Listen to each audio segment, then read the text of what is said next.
Doctor Marri Chennareddy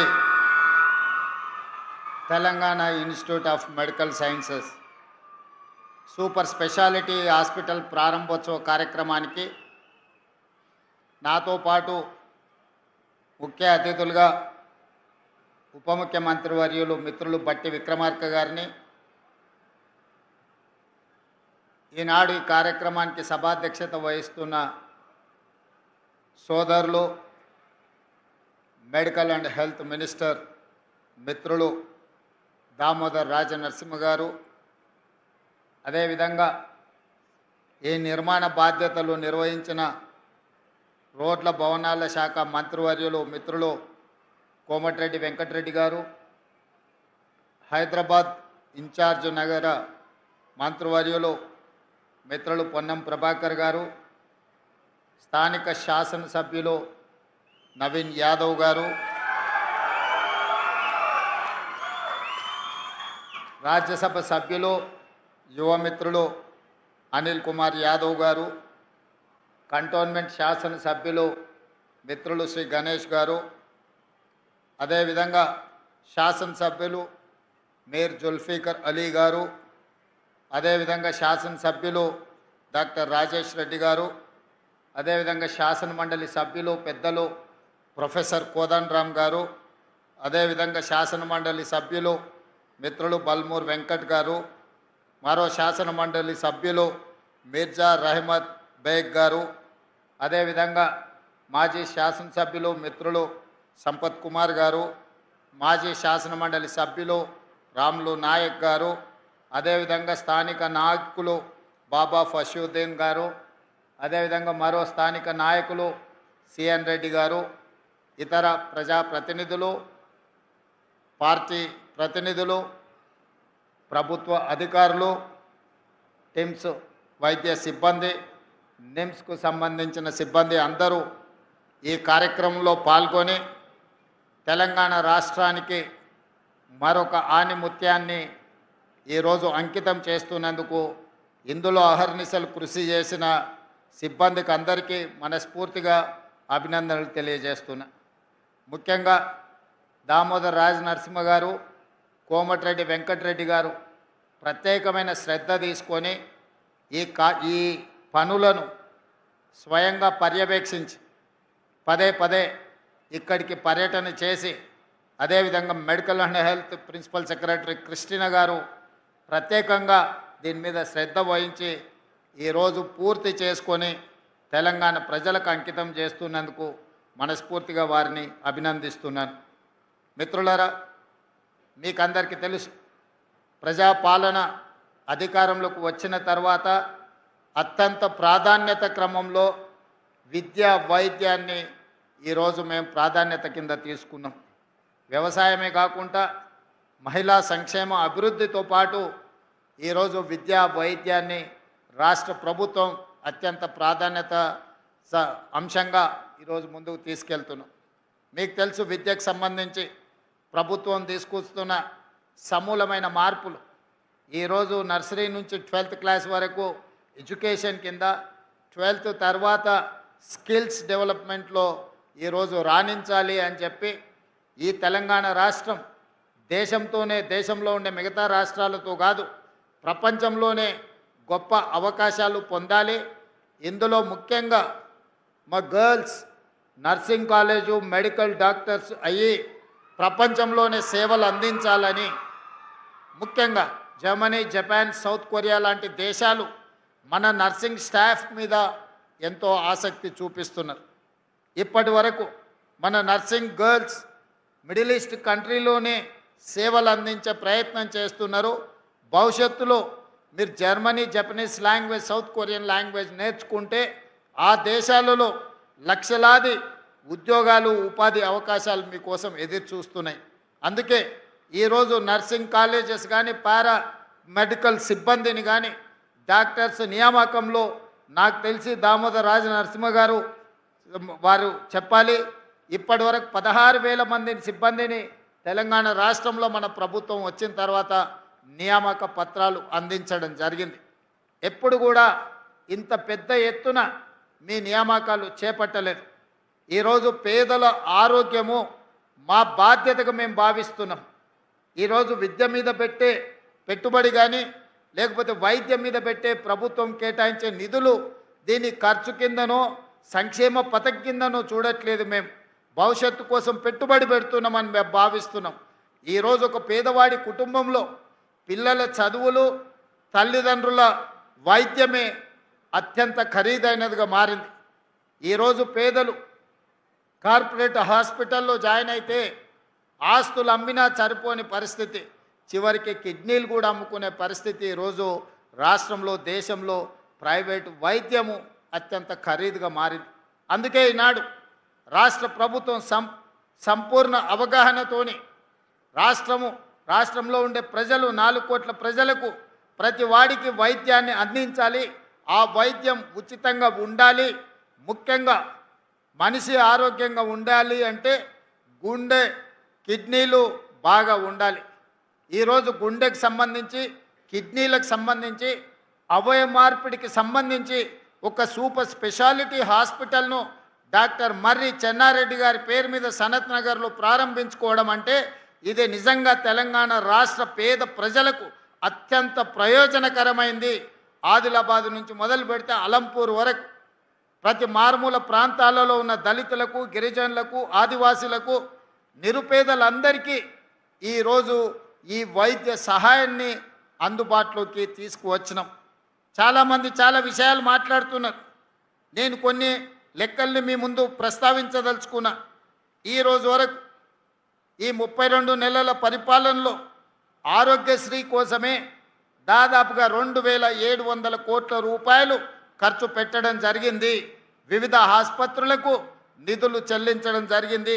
అదేవిధంగా ముఖ్యమంత్రి సహాయ నిధి నుంచి 2526 కోట్ల రూపాయలను ఖర్చు పెట్టడం జరిగింది.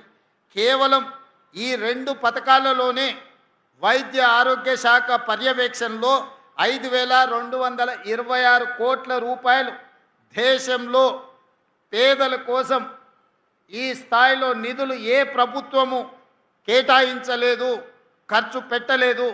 ఈరోజు తెలంగాణ రాష్ట్ర ప్రభుత్వం 5226 కోట్ల రూపాయలు పేదల వైద్యం కోసం ఆరోగ్యం కోసం ఈరోజు మనం ఖర్చు పెట్టడం జరిగిందని చెప్పి నేను గర్వంగా మీకు చెప్పదలుచుకున్నాను. అదేవిధంగా శాఖ నిర్వహణ కోసం దాదాపుగా ఇప్పటి వరకు తెలంగాణ రాష్ట్ర ప్రభుత్వం ప్రతి సంవత్సరం యావరేజ్గా మెడికల్ అండ్ హెల్త్ డిపార్ట్మెంట్కి 13,000 కోట్ల రూపాయలు బడ్జెట్లో కేటాయిస్తే ఇప్పటి వరకు తెలంగాణ రాష్ట్ర ప్రభుత్వం ఏర్పడిన తర్వాత ప్రజాపాలన వచ్చిన తర్వాత 21,800 కోట్ల రూపాయలు దాదాపుగా ఈ శాఖలో మనం నిధులను ఖర్చు పెట్టడం జరిగింది. ఇది మేము బాధ్యతగా భావిస్తున్నాం.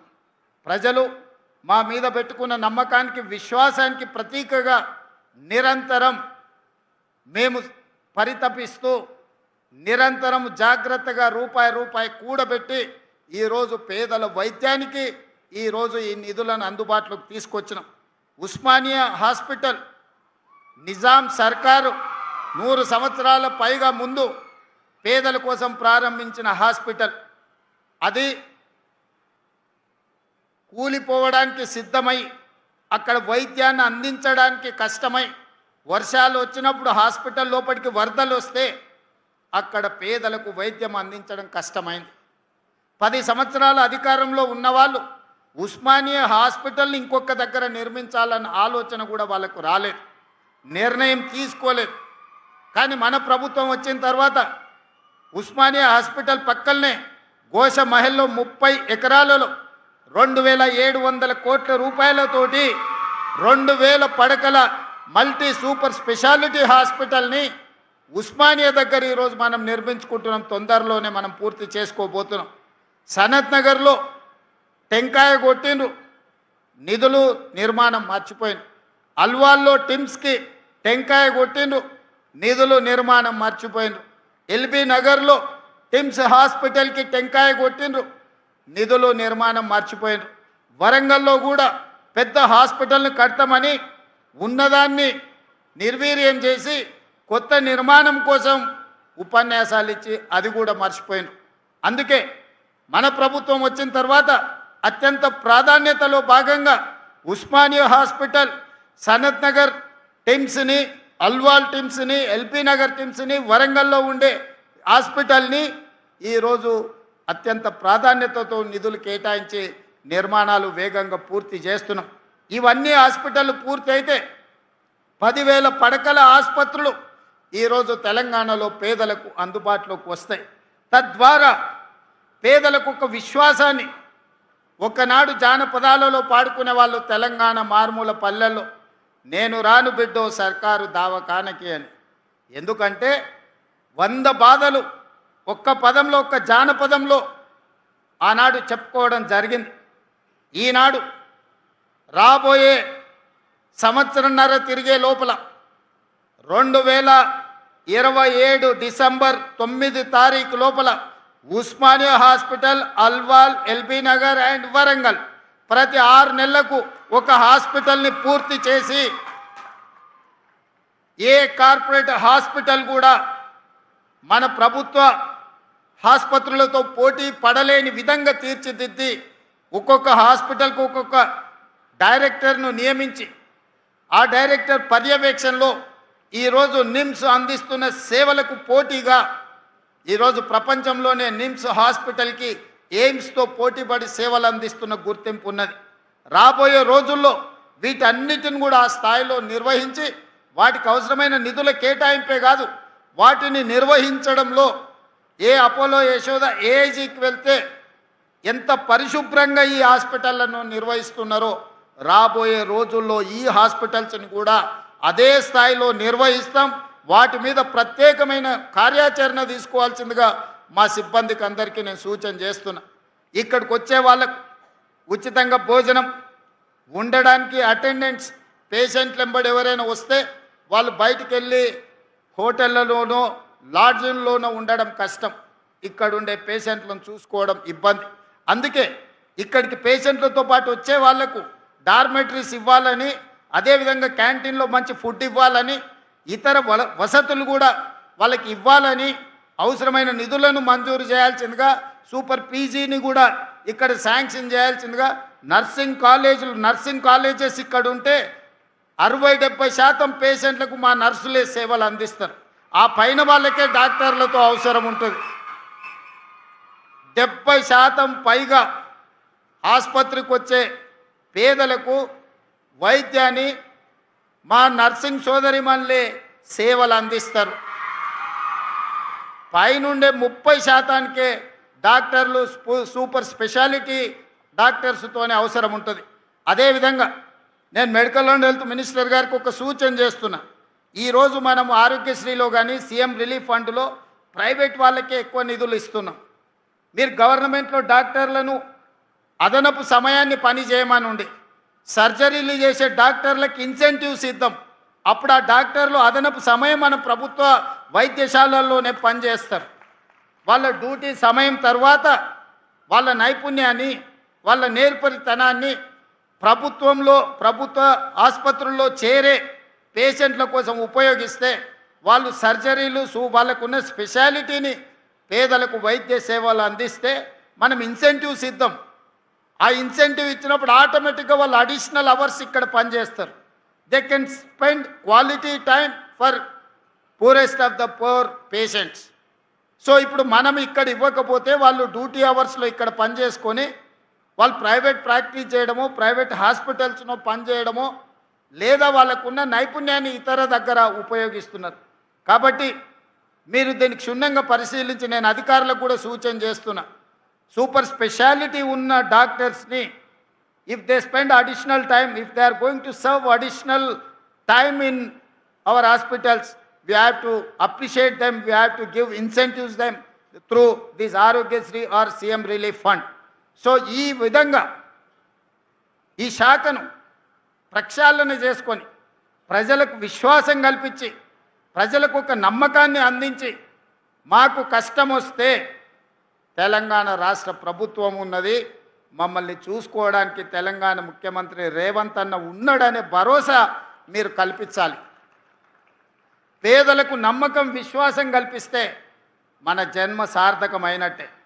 విద్యార్థులకు నర్సరీ టు 12th వరకు విద్యను అందించి 12th తర్వాత సాంకేతిక నైపుణ్యాన్ని అందిస్తే మనం ఏ వెల్ఫేర్ స్కీమ్ వాళ్ళకి ఇవ్వాల్సిన పని లేదు. వాళ్ళే సొంతంగా బతుకుతారు. ఈ దేశంలోనే కాదు ఇతర దేశాలలో కూడా సేవలు అందిస్తారు. లక్షల రూపాయలు సంపాదించి వాళ్ళ కుటుంబాన్ని ఆదుకునే ప్రయత్నం చేస్తారు. ఎవరు కూడా ఇష్టంతో సంక్షేమ పథకాలను తీసుకోరు ప్రభుత్వం నుంచి ఉచితంగా. కష్టం వచ్చినప్పుడు మాత్రమే సంక్షేమ పథకాలను ఉచితంగా తీసుకోవాలని ఆలోచన చేస్తారు. చాలామంది ఆత్మగౌరవంతో బ్రతకాలనుకుంటారు, కష్టపడి బతకాలనుకుంటారు, విద్య నేర్చుకొని సాంకేతిక నైపుణ్యాన్ని నేర్చుకొని సమాజంలో గౌరవం పొందాలనుకుంటారు. ఆ అవకాశాలు ప్రభుత్వం కల్పించలేనప్పుడే, ప్రభుత్వం అందించలేనప్పుడే సంక్షేమ పథకాల కోసం ఎదురు చూస్తారు. సంక్షేమ పథకాలను తగ్గించాలనుకుంటే సర్వస్వతంత్రంగా వాళ్ళ కాళ్ళ మీద నిలబడే విధంగా మన విధానాలను మనం అమలు చేస్తే ఏ ప్రజలు కూడా ప్రభుత్వం నుంచి ఉచితంగా ఆశించరు. అందుకే ఈరోజు మనం ఈ విషయాలకు సంబంధించి nursery to 12th class breakfast, lunch, education, school kit ఇవన్నీ ఇవ్వడంతో పాటు నాణ్యమైన విద్యను అందించాలి. 12th తర్వాత సాంకేతిక నైపుణ్యాన్ని మనం అందించాలి.